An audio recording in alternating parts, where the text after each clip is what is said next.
Hi, Bandia. Nice to see you've written a set of essays for us. Let's get right into it. It's difficult for me to actually correct this because you didn't include the graph in your answer anywhere. So it's very difficult for me to gauge the accuracy and if you've selected the right materials, but the right information to focus on. So keep that in mind for future essays that you will write for us. All right, I think I found it, so let's get right into this. The pie chart provided manifests itself in the number of ways whereby citizens of New York can be traveled to their work. All right, there are a couple of problems in this sentence. First of all, it's not can be traveled, it's can travel, active voice, not passive. And then here, this is awkward. What do you mean it manifests itself? So there are certain things that you really just need to have very clear and straightforward in your IELTS writing, and your introduction should be one of those things. So it should just say the pie chart provides information regarding the number of ways whereby citizens of New York can travel to their work. Let's see what you wrote next. Overall, conspicuousness in the chart is that an aggregate of three specific methods, taking the subway, driving alone, and carpool, indicate roughly 3/4 S, while taking the bus and walking combine to form an under quarter of proportion. The exception of chart is using a taxi, which marks tiny and imprecise fraction. Okay, so again, it's the same problem. We've got some vocabulary and we've got some grammar. This is a little conspicuousness in the chart. Just honestly, go for clarity here. All right, you're not really doing yourself this huge favor by using vocabulary words like this. They just don't really feel terribly appropriate.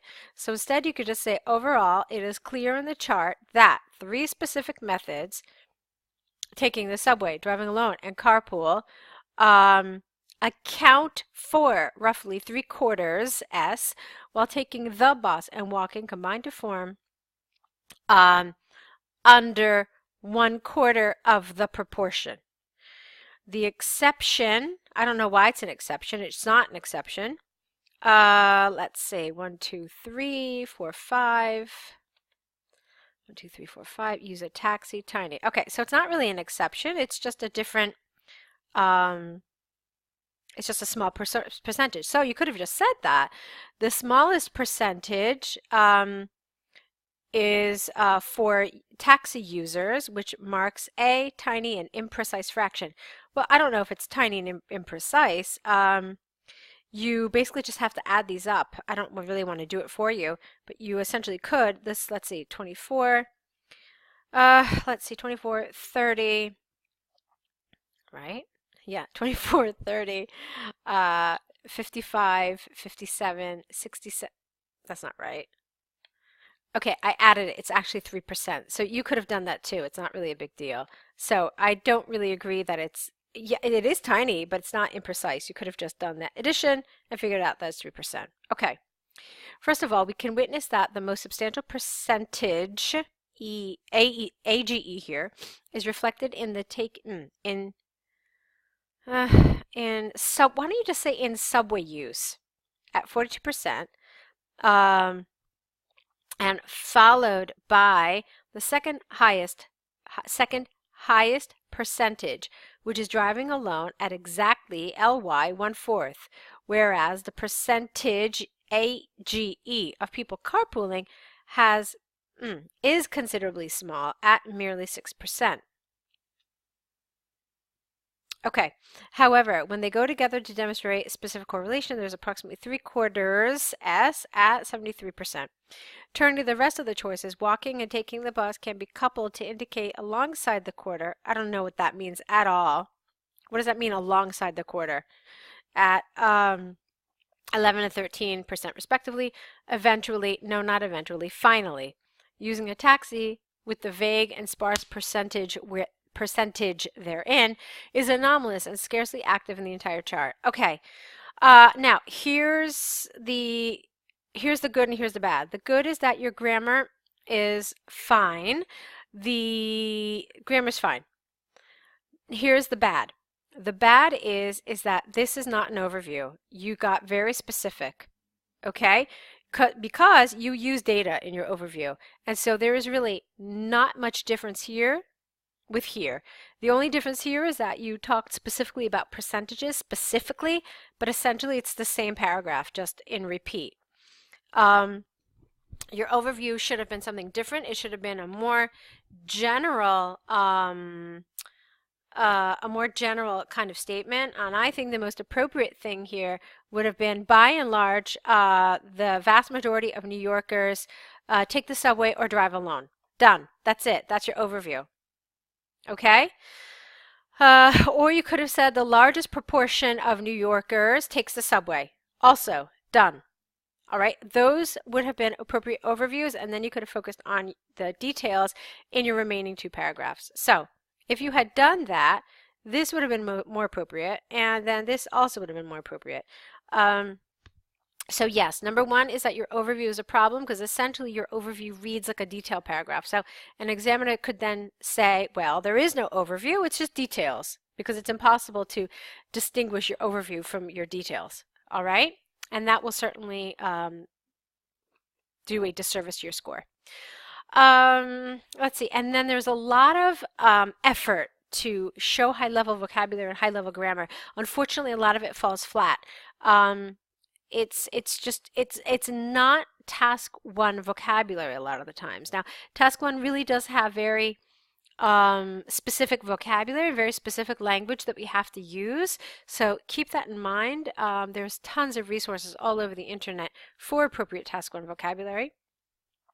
The other thing is the grammar. There was a lot of grammar mistakes, and also you need to understand the difference between percent and percentage. So look those up as well. See if you can find what the difference is so that you can learn to use both of them appropriately. All right, let's take a look at your other essay. Okay, great. Here it is, international marketing.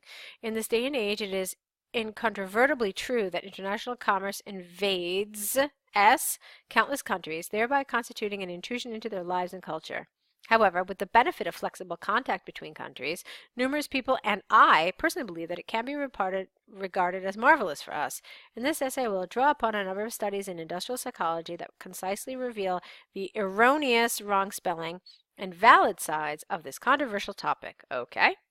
On the one hand, some people take into account that in the absence of adequate association with other countries, get rid of the, innumerable backward countries, ooh, careful with that language. It's a little harsh and probably not the best word you want to use for an essay like this. So, innumerable countries are still under the delusion that international marketing is inducing an invasive situation, no S, whereby their equilibrium is intruded upon. You need a preposition here, upon. So careful with the word backward, careful with the word delusion. You're definitely making a lot of judgments here. And remember that an academic essay should be a little more objective, and there is definitely language that is rather, how can I say this, aggressive. So be careful with some of it, and in other words, just avoid it. Try not to be so aggressive in your language. All right, calling countries backwards and saying that they are under delusions is really not a good idea. Okay, so for instance, there is a generally held consensus among some unanimous assembly. All right, what does that mean? A generally held consensus among unanimous assemblage. No, no, no, no, no, no. Something is either unanimous or it's a generally held consensus. It can't be both. All right, there is a generally held consensus among some scientists on this argument, which claims people should have at least rudimentary knowledge of international marketing to distribute ideas, language, and culture. Returning to the question posed, it can be conceptualized that international commerce is not so obtrusive as some people think, but it has beneficial matters which elevate countries' culture, you need an apostrophe here, to the universal interest. All right, I have no idea what you're talking about. So here you said that some countries think that it's intrusive, and then you said that scientists say, no, no, no, it's not intrusive. You should have an understanding of other countries. And then you say that, no, it's not obtrusive. It can elevate countries' culture to the universal interest. And I don't know what that means, universal interest. I have no idea. On the other hand, recipients predominantly feel that they are getting worse results than not receiving anything, and also donors possess better profits after all. Therein lies a problem for the donees. If advantage cannot take precedence over disadvantages, it is exactly intrusion for them. Okay, wow, this is really very complicated. It sounds like you're saying something rather simple, but you've just made it so complicated that the meaning gets lost. Recipients predominantly feel that they are getting worse results. I don't know what that means. What are you saying, that they're getting worse results and not nothing at all? So, in other words, they're being harmed. Not that they're not getting anything, but they're actually being harmed. Okay? And donors possess better profits. And that's the problem for the people. Nobody is donating and nobody is receiving donations. I mean, it's marketing. So, if I am a company in a foreign country and I'm trying to market to your company, I'm not donating, I'm marketing. So there's a lot of wrong word choice here. And I don't understand this. If advantages cannot take precedence over disadvantages, it is exactly intrusion for them. For example, the preponderance of evidence spelled wrong suggests that there are more than 10 countries, no comma, which have forbidden international commerce so as to avoid misusing financial resources, no the. Consequently, it is conceivable to recommend that people, in that case, should be cognizant of the fact that international marketing is unprofitable and dangerous for some general countries due to possibility of losing wealth. I would love if there were actually some specifics here rather than just theory. You talk about misusing financial resources. You never explain it. You never tell me what you mean. How are these financial resources misused? Why is there this consensus? So you have to back up some of these ideas. You have to explain them. You have to support them. Because all I'm getting is like a lot of theory and a lot of high-level vocabulary, a lot of which is misused, but there's nothing in terms of really supporting your argument. In fact, it doesn't really feel like there are arguments. So it's very unclear. All right, going to your conclusion. Taking everything into consideration as numerous countries face stark benefits of international marketing, there is usually corresponding handicaps in some countries. Okay, we never talked about the benefits. Never. Just at one point you mentioned something about profits and that was it. However, I gave utterance to the opinion that international marketing is preferable for the majority, but can be considered as an intrusion for the minority. Ideally, the definitions of these contradictory attitudes will be discussed at preliminary analysis in the long run when all members of the public reach one statement. Okay, I don't understand what you mean. Definitions of the contradictory attitudes. Okay, I don't know how members of the public reach one statement. I don't even know what that means. I don't know what that one statement could possibly be. So, oops, wrong. That's a mistake. Okay, so there's a lot of confusion here.